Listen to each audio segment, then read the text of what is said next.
Aujourd'hui, nous sommes dans une période où c'est le plus offrant, le plus compétitif qui s'arrache les parts de marché. C'est pas compliqué. Vous êtes forgeron, vous arrivez quelque part, vous savez bien travailler, vous avez des prix corrects, vous allez vous arracher tout de suite des parts de marché. Aujourd'hui, je voudrais qu'on parle de formation.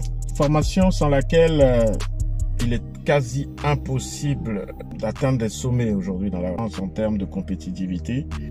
Vous faites du sale travail, vous cassez les objets, vous émoussez les couteaux qu'on vous donne à aiguiser, vous faites des objets tordus. S'il n'y a rien d'autre, les gens se contenteront de vous ou vous prendront alors pour le meilleur.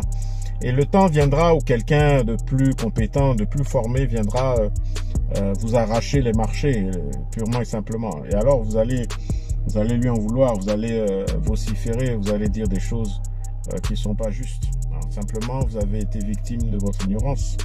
Donc aujourd'hui, nous allons aborder ce sujet qui touche tous les corps de métier en Afrique de l'Ouest pratiquement.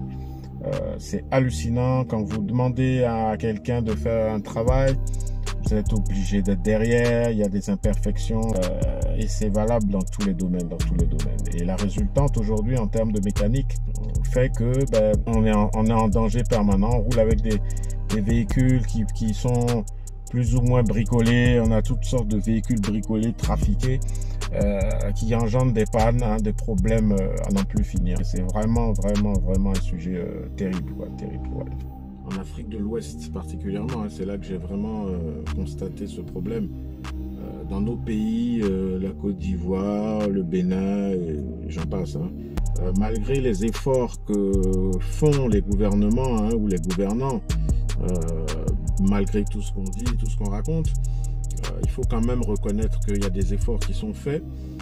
Et le problème, c'est que il y a une partie de la population, il y a une grosse partie de personnes, soit qui n'ont pas accès ou qui refusent, parce qu'il y a les deux, il y a des gens qui sont demandeurs et il y en a qui sont carrément réfractaires. C'est un sujet sensible sans lequel, si on ne résout pas ce problème, on ne peut pas parler de développement, c'est quasi impossible.